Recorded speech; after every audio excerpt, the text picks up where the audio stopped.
അദ്ദേഹം ഒരു നല്ല വ്യക്തിയാണ്. നമുക്ക് നല്ലത് ചെയ്യും എന്നുള്ളതൊരു വിശ്വാസം. എന്നാൽ തന്നെ ജനങ്ങൾ ആഗ്രഹിക്കുന്ന ഒരു മാറ്റം ഈ സർക്കാർ മാറണം എന്നുള്ളതാണ്. രാഷ്ട്രീയം വേണ്ട. ആര് ജയിക്കും? രാജീവ് ചന്ദ്രശേഖർ. ഒരു പാർട്ടിയെ അനുകൂലിച്ച് പറയുന്നതല്ല, പക്ഷേ പുള്ളിയുടെ ഐഡിയോളജി അനുസരിച്ചിട്ട് പുള്ളിക്ക് നല്ലൊരു ഫ്യൂച്ചർ എന്ത് ചെയ്യണം എന്നുള്ളൊരു ഐഡിയ ഉണ്ട്. അതുകൊണ്ടാണ് പുള്ളി ജയിക്കാനുള്ള സാധ്യത കൂടുതലെന്ന് പറയുന്നത്. കൂടുതലാണ് കഴിഞ്ഞ പ്രാവശ്യം SDPI ശിവൻകുട്ടിയെ സഹായിച്ചത് 16,000 ആ വോട്ടിലാണ് ശിവൻകുട്ടി കഴിഞ്ഞ പ്രാവശ്യം ജയിച്ചു വന്നത്. പ്രാവശ്യം രാഷ്ട്രീയത്തിനെ കുറിച്ച് ഒന്നും അറിയില്ല. ഒരു മൊത്തത്തിൽ പബ്ലിക്കിന്റെ ഇടയിൽ മൊത്തത്തിലൊരു മാറ്റം വന്നിട്ടുണ്ട്. ആൾക്കാർ മാറ്റി ചിന്തിക്കുന്നു എന്നുള്ളതാണ്. രാജീവ് ചന്ദ്രശേഖർ ജയിക്കും. ഇപ്പം ജയിച്ചാൽ കൊള്ളാമെന്നുണ്ട്. ഇല്ല, വിജയമാർക്കാണെന്ന് അറിയാമോ? ഇത് പറയാൻ പറ്റത്തില്ല. ഒരു ചോദ്യം. എല്ലാ ഇപ്പോഴത്തെ കോർപ്പറേഷൻ ഇലക്ഷൻ്റെ ഒരു ട്രെൻഡ് അനുസരിച്ച് നോക്കുകയാണെങ്കിൽ രാജീവ് ചന്ദ്രശേഖരനാണ് ചാൻസ് കൂടുതൽ.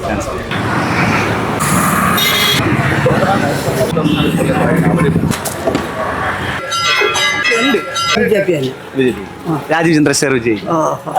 ഇപ്പം മന്ത്രിയായിട്ടുള്ള ശിവൻകുട്ടിയാണ് ഇവിടെ ഓപ്പോസിറ്റ് മത്സരിക്കുന്നത്. കോൺഗ്രസിൽ ശബരിനാഥ് മത്സരിക്കുന്നുണ്ട്. അപ്പോൾ എങ്ങനെയാണ് ഇദ്ദേഹം ജയിക്കുമെന്ന് പറയാൻ കാരണം? ഇത് മനസ്സിൽ തോന്നണേനോ നമ്മൾ പറയും. നേമത്ത് ആര് ജയിക്കും? നമ്മുടെ ഇതിൽ നോക്കുകയാണെങ്കിൽ രാജീവ് ചന്ദ്രശേഖർ. എന്തുകൊണ്ട്? അങ്ങനെ അദ്ദേഹം ഒരു നല്ല വ്യക്തിയാണ്. നമുക്ക് നല്ലത് ചെയ്യും എന്നുള്ളതൊരു വിശ്വാസം. അത്രയേ ഉള്ളൂ. പറഞ്ഞാലോ രാജീവ് ചന്ദ്രശേഖർ ജയിച്ചാൽ കൊള്ളാമെന്നുണ്ട്. സാധ്യതയുണ്ട്, ജയിച്ചാൽ കൊള്ളാമെന്നും ഉണ്ട്. അത് കോൺഗ്രസ് പറയും പോലെ ഡീൽ ഇവിടെ ഉണ്ടോ? അതറിയില്ല. കമ്മ്യൂണിസ്റ്റ് വിജയ സാധ്യത. ചെപ്പ് രാഷ്ട്രീയം വേണ്ട. ശരി ശരി, വേണ്ട. ഡീലുണ്ടോന്ന് BJPയും കമ്മ്യൂണിസ്റ്റും തമ്മിൽ ഡീലുണ്ടോ? അങ്ങനെ ഉണ്ടോ? എനിക്ക് നമുക്ക് പ്രത്യേകിച്ച് പാർട്ടി ഇല്ല. അപ്പൊ ഡീലുണ്ടോ? ഡീലുണ്ടോ? ഡീൽ എന്ന് പറയുന്ന ഒരു അണ്ടർസ്റ്റാൻഡിങ്, അതായത് അങ്ങനെയുള്ളതായിട്ട് തോന്നുന്നില്ല. ഇല്ല, അങ്ങനെ ഉണ്ടാവാൻ ചാൻസ് ഇല്ല. നേമത്ത് വിജയ സാധ്യത ആർക്കാണ്? രാജീവ് ചന്ദ്രശേഖറിന്റെ. നേമത്തെ തെരഞ്ഞെടുപ്പിലെ ആര് ജയിക്കും? രാജീവ് ചന്ദ്രശേഖർ. എന്താ ജയിക്കാനുള്ള സാധ്യത? BJP ഇച്ചിരി നല്ല കാര്യങ്ങൾ ചെയ്യുന്നുണ്ട്. അദ്ദേഹത്തെ കുറിച്ച് എന്താ പറയുന്നത്? അദ്ദേഹത്തെക്കുറിച്ച് നല്ല ഒരു വ്യക്തിയാണ്. ഇനിയുള്ള പുതിയ ഒരു തലമുറയ്ക്ക് മാറി മാറി വന്ന് അവരെ ഭരണം കൂടി ഒന്ന് നമുക്ക് സാധ്യത രാജീവ് ചന്ദ്രശേഖരൻ തന്നെയാണ്. എന്തുകൊണ്ട് രാജീവ് ചന്ദ്രശേഖരനെ പോലെ പുള്ളിക്കൊരു വ്യക്തമായിട്ടുള്ള കാഴ്ചപ്പാടുണ്ട്. ഇപ്പോൾ നമ്മളൊരു പാർട്ടിയെ അനുകൂലിച്ച് പറയുന്നതല്ല, പക്ഷേ പുള്ളിയുടെ ഐഡിയോളജി അനുസരിച്ചിട്ട് പുള്ളിക്ക് നല്ലൊരു ഫ്യൂച്ചർ എന്ത് ചെയ്യണം എന്നുള്ളൊരു ഐഡിയ ഉണ്ട്. അതുകൊണ്ടാണ് പുള്ളി ജയിക്കാനുള്ള സാധ്യത കൂടുതലെന്ന് പറയുന്നത്. പിന്നെ മറ്റ് ഘടകങ്ങൾ ഉണ്ടായിട്ടില്ലെങ്കിൽ പുള്ളിയാണ് ജയിക്കാൻ സാധ്യത കൂടുതൽ. അപ്പോൾ കോൺഗ്രസ് ആരോപിക്കുന്നുണ്ട് ഡീല്, BJP കമ്മ്യൂണിസ്റ്റ് ഡീൽ. അങ്ങനെയൊന്നുമില്ല. ഒരു കാരണവശാലും കുറച്ച് നിഷ്പക്ഷ വോട്ടിലാണ് വിജയം നിശ്ചയിക്കുന്നത്. ഇപ്പോൾ എന്തായാലും ഏത് പാർട്ടിയായാലും അവർക്ക് തന്നെയാണ് വോട്ട് ചെയ്യുന്നത്. പിന്നെ കുറച്ച് നിഷ്പക്ഷ വോട്ടുണ്ട് പൊതുവേ നിയമമണ്ഡലത്തിൽ, അങ്ങനെയാണ്. പിന്നെ ഇപ്പം നാഷണൽ ഇലക്ഷൻ നടന്ന സമയത്ത് തന്നെ രാജീവ് ചന്ദ്രശേഖർ നിയമമണ്ഡലത്തിൽ മുന്നിൽ വന്നിരുന്നു. അപ്പോൾ ഈ പറഞ്ഞ പോലെ നമ്മൾ അങ്ങനെ വെച്ച് നോക്കുകയാണെന്നുണ്ടെങ്കിൽ കഴിഞ്ഞ തവണയും ഇത് തന്നെയാണ് മുന്നിൽ വന്നത്. പക്ഷേ കുമ്മനം രാജശേഖർ വന്ന സമയത്ത് പുള്ളി തോൽക്കുന്ന സിറ്റുവേഷൻ ഉണ്ടായി. അത് വ്യക്തിപരമായിട്ട് വോട്ട് കുറച്ചുണ്ട്. നിഷ്പക്ഷ വോട്ടാണ് മെയിനായിട്ട് വിജയം നിശ്ചയിക്കുന്നത്. ശബരിനാഥിൻ്റെ ഒരു സ്ഥാനാർത്ഥിത്വം അത് രാജീവ് ചന്ദ്രശേഖറിൻ്റെ വിജയത്തെ, കഴിഞ്ഞ പ്രാവശ്യം കുമ്മനംജിയുടെ വിജയത്തെ സ്വാധീനിച്ചതുപോലെ അല്ല. മുരളീധരൻ നല്ലൊരു കാൻഡിഡേറ്റ് ആണ്. പിന്നെ മുരളീധരൻ പുള്ളിയുടെ കഴിവ് തെളിയിച്ചൊരു പുള്ളിയാണ്. ശബരിനാഥ് സംബന്ധിച്ചിടത്തോളം ശബരിനാഥ് ഓൾറെഡി അരുവിക്കരയിൽ നിന്ന് ജയിച്ചു. അന്ന് കാർത്തിക സാറിൻ്റെ ഒരു സപ്പോർട്ട് പുള്ളിക്ക് ഉണ്ടായിരുന്നു. ആ ഒരു പുള്ളിയുടെ പേരിൻ്റെ ഒരു ബാക്കപ്പ് ഉണ്ടായിരുന്നു. പിന്നെ സ്വാഭാവികമായിട്ട് പുള്ളി, എനിക്ക് തോന്നുന്നു 1.5 വർഷത്തോളം മാത്രമേ അവിടെ MLA ആയിട്ടിരുന്നുള്ളൂ. അടുത്തൊരു ഇലക്ഷൻ വന്ന് പുള്ളി ജയിച്ചു. പക്ഷേ രണ്ടാമത് പുള്ളി അത്രയും കഴിവുള്ള ആളായിരുന്നെങ്കിൽ അതിൻ്റെ അടുത്ത ഇലക്ഷൻ പുള്ളി ജയിക്കേണ്ടതാണ് സ്വാഭാവികമായിട്ടും. കാരണം അവിടെ ജയിച്ചിരുന്ന സ്റ്റീഫൻ എന്ന പുള്ളി വ്യക്തി ഒരു മുന്നൊരു MLA പോലും അല്ലായിരുന്നു. പക്ഷേ പുള്ളി ജയിച്ചു. അപ്പോൾ ശബരിനാഥൻ കഴിവ് ചെയ്യാൻ പറ്റും എന്നുള്ള ആളായിരുന്നെങ്കിൽ സ്വാഭാവികമായിട്ടും പുള്ളി അവിടെ വിജയിക്കുമായിരുന്നു. പിന്നെ പുള്ളി ഓൾറെഡി ഒരു കൗൺസിലറാണ്. അപ്പോൾ പുള്ളി വിശ്വസിച്ച് വോട്ട് ചെയ്ത കവടിയാറുള്ള ജനങ്ങളോട് പുള്ളി എന്ത് മറുപടി പറയും എന്നുള്ളത് കൂടെ പുള്ളി ചിന്തിക്കണം ഈ ഒരു MLA കാൻഡിഡേറ്റിലായിട്ട് മത്സരിക്കുന്ന സമയത്ത്.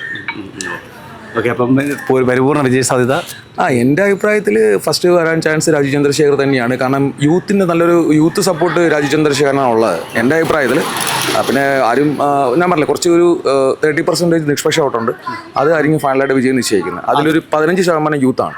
അപ്പം അവർ ഐഡിയോളജി വെച്ചിട്ട് ചിന്തിക്കുകയാണെന്നുണ്ടെങ്കിൽ സപ്പോർട്ട് രാജീവ് ചന്ദ്രശേഖരനാണ് ചാൻസ് കൂടുതൽ. ഇപ്പോഴത്തെ വിജയ സാധ്യത രാജീവ് ചന്ദ്രശേഖരനാണ് ചാൻസ്. എന്തുകൊണ്ട് രാജീവ് ചന്ദ്രശേഖർ ജയിക്കുന്നത്? എല്ലാ ഇപ്പോഴത്തെ കോർപ്പറേഷൻ ഇലക്ഷൻ്റെ ആ ഒരു ട്രെൻഡ് അനുസരിച്ച് നോക്കുകയാണെങ്കിൽ രാജീവ് ചന്ദ്രശേഖരനാണ് ചാൻസ് കൂടുതൽ. ഇപ്പം ഈ കോൺഗ്രസ് ഇവിടെ ഒരു ഡീൽ ആരോപണം കൊണ്ടുവന്നിട്ടുണ്ട്. അത് കോൺഗ്രസ് കമ്മ്യൂണിസ്റ്റും BJPയും തമ്മിലൊരു ഡീലുണ്ടെന്ന്. അങ്ങനെയൊന്നും ഉണ്ടാകും. ആരൊക്കെ തമ്മിലായിരുന്നു? ശിവകുട്ടി രാജീവ് ചന്ദ്രശേഖരനാണ്. കോൺഗ്രസ് കഴിഞ്ഞ വർഷം ഇതിനെക്കാട്ടി നല്ല കാൻഡിഡേറ്റ് ആയിരുന്നു കെ മുരളീധരൻ. പുള്ളി പിടിച്ച വോട്ട് 31,000 32,000 ആ റേഞ്ചിലാണ് പിടിച്ചേക്കുന്നത്. അതിൽ കൂടുതൽ അത് അത്രയും വരത്തുള്ളതെന്ന് തോന്നുന്നു.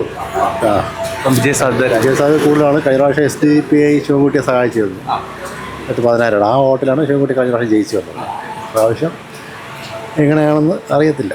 SDPയുടെ വോട്ട് ഏത് ഭാഗത്തോട്ട് പോകും, അതൊരു ചാൻസ് ഉണ്ട്. വിജയസാധ്യത രാജീവ് ചന്ദ്രശേഖർ ആദ്യത്തെ കുറിച്ച് എന്താ പറയാനുള്ളത്? അദ്ദേഹം പിന്നെ ഒരു പുതിയ പരീക്ഷണം എന്ന രീതിയിലാണ് അദ്ദേഹത്തെ നോക്കുന്നത്. ഇപ്പോൾ ശിവൻകുട്ടി സഖാവ് മോശമെന്നല്ല പറയുന്നത്. ഇപ്പോൾ ഞാൻ നിയമത്തല്ല വോട്ടിടുന്നത്. പക്ഷെ അവിടെ നിന്ന് അറിയാൻ കഴിയുന്ന ആൾക്കാർ പറഞ്ഞറിയുന്നത് രാജീവ് ചന്ദ്രശേഖരനാണ് സാധ്യത കൂടുതലെന്നാണ്. അത് ഈ ലോക്സഭാ തെരഞ്ഞെടുപ്പിൽ അദ്ദേഹത്തിന് 22,000 വോട്ടിൻ്റെ ഭൂരിപക്ഷം ഉണ്ടായിരുന്നു. അതാണോ ഘടകമാകുന്നത്, അതോ അദ്ദേഹത്തിന്? അല്ല ഇപ്പം മൊത്തത്തിൽ നിയമത്ത് പബ്ലിക്കായിട്ട് ജനങ്ങൾ മൊത്തത്തിൽ മാറിയിരിക്കുന്നു. ഒരു ചേഞ്ച്, അതായത് ഈ ഇപ്പം BJP കൊണ്ട് മുന്നോട്ട് വയ്ക്കുന്ന ഒരു സാധനമുണ്ട്, ഒരു വ്യത്യാസം, ഒരു ചേഞ്ച്. ആ സാധനമാണ് ആൾക്കാരിലേക്ക് കൂടുതൽ ഇറങ്ങിയിരിക്കുന്നത്. അപ്പം എല്ലാവരും മനസ്സിലാക്കാം, അങ്ങനെയാണെങ്കിൽ ഒന്ന് നോക്കാം, പരീക്ഷിച്ച് നോക്കാം എന്നൊരു ഇതാണ്. ഈ ഒരു ആശയമാണ് ശരിക്കും പറഞ്ഞാൽ ആൾക്കാരുടെ ഇടയ്ക്ക് വന്നത്. അല്ല വോട്ടിൻ്റെ അടിസ്ഥാനമോ മറ്റേ ജാതിയോ കാര്യങ്ങളോ ഒന്നുമല്ല. ഒരു മൊത്തത്തിൽ പബ്ലിക്കിൻ്റെ ഇടയിൽ മൊത്തത്തിലൊരു മാറ്റം വന്നിട്ടുണ്ട്. ആൾക്കാർ മാറ്റി ചിന്തിക്കുന്നു എന്നുള്ളതാണ്. അപ്പോൾ അങ്ങനെയാണെങ്കിൽ കേരളത്തിൻ്റെ ഇപ്പോഴത്തെ സ്ഥിതി തുടർച്ചയായിട്ട് 2 തവണ കമ്മ്യൂണിസ്റ്റ് ആയിരുന്നു. അപ്പോൾ 3ാം പിണറായി സാധ്യതയുണ്ട്? തള്ളിക്കളയാൻ കഴിയില്ല. കോൺഗ്രസ്സിൽ ഈ നിമിഷം വരെ മുഖ്യമന്ത്രി സ്ഥാനാർത്ഥി തിരഞ്ഞെടുക്കാത്ത സാധ്യതയിൽ ആരെ വിശ്വസിക്കും? ജനം ആരെ വിശ്വസിക്കും? ഒരു നേതാവിനെ ഇതുവരെ സെലക്ട് ചെയ്തിട്ടില്ല. എപ്പോഴും നമ്മളൊരു ഹൈലൈറ്റ് ചെയ്യുന്ന ഏത് ഗവൺമെൻറ്, ഏത് സ്റ്റേറ്റിൻ്റെ അടുത്ത് നോക്കിയാലും ഇപ്പം നമുക്ക് കേന്ദ്രത്തിലായിരിക്കും ആരെ മുഖമായിരിക്കും വെക്കുന്നത്? നരേന്ദ്രമോദിയുടെ മുഖം വെച്ചിട്ടായിരിക്കും അവർ ഇറക്കുന്നത്. അതുപോലെ ഒരു മുഖം എന്തുകൊണ്ട് അവർക്ക് വെക്കാൻ കഴിയുന്നില്ല?